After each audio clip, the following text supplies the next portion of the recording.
El infierno del Darién y el sueño americano.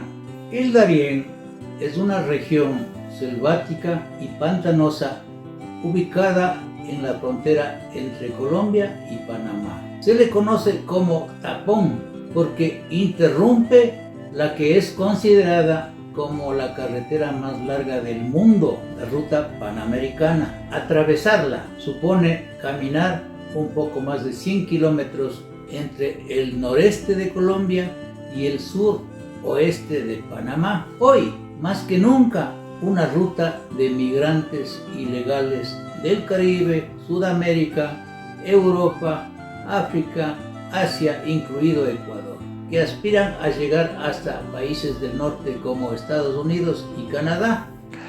Los riesgos de atravesar el tapón del Darién.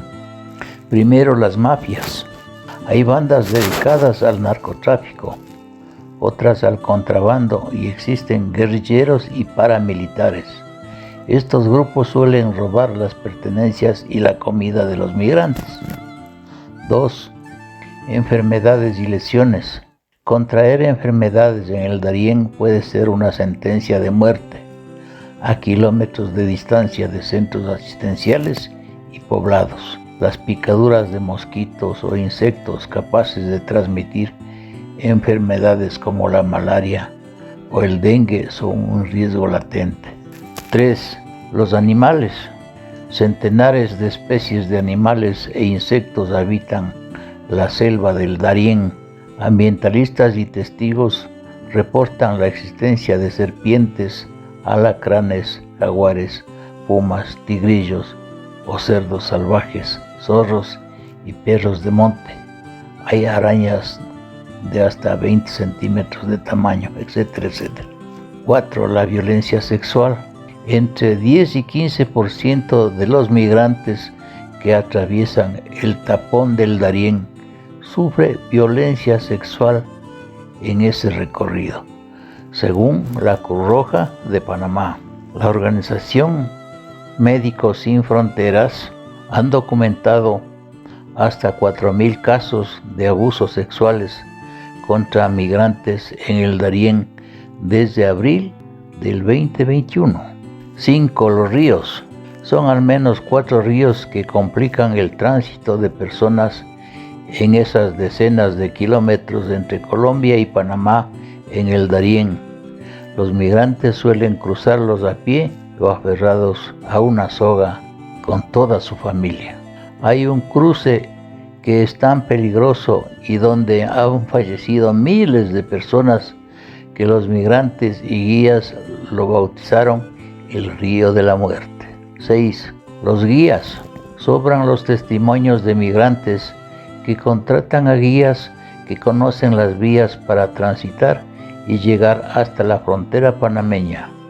Autoridades panameñas han denunciado que clanes cobran entre 60 y 90 dólares por migrante para ayudar a cruzar el Darién. 7. La lluvia. Las lluvias dificultan las cargas y largas caminatas, embravecen los ríos, humedecen los suelos y dificultan la visibilidad, así como interrumpen los descansos. 8. Los extravíos de quienes transitan el Darién sin un guía o con uno sin experiencia pueden trascender de la angustia a la fatalidad. 9. La deportación y la espera. Cruzar el Darién no es garantía de ingreso a Panamá. Si bien organizaciones de derechos humanos llaman a las autoridades a proteger a migrantes en tránsito, la deportación es una posibilidad para quienes migran de manera irregular por el tapón del Darién. Y 10. Más fronteras. El camino del migrante que cruza el Darién no termina en Panamá. La mayoría de los casos con sus familias es de gente que quiere llegar a Estados Unidos y para hacerlo siguen su vía por Costa Rica, Nicaragua, Honduras, Guatemala y México.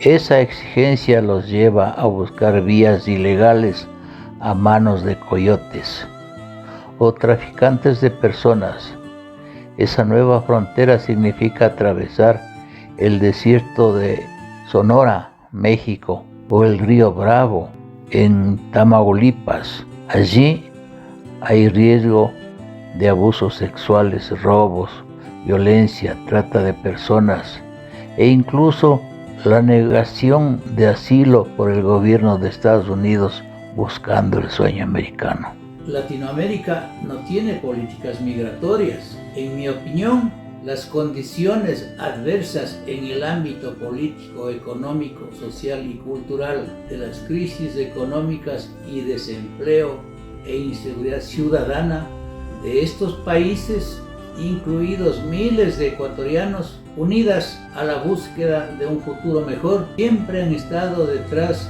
de los flujos migratorios que en sus países de origen no tienen políticas sobre migraciones. Las remesas de dinero procedentes de la población emigrada y destinadas a las sociedades de origen constituyen una motivación a semejante aventura familiar, camino al infierno. Por otra parte, en los países receptores de inmigrantes existe la tendencia a abordar la migración desde el rechazo a los migrantes, que reducen las oportunidades de trabajo de la población local, o desde la aceptación condicionada, porque supone mano de obra barata que ocupa los huecos del mercado rechazados por la población local y ayuda a financiar el sistema de seguridad social. Soy el doctor Manuel Pozo Zumárraga. Muchas gracias, ecuatorianos.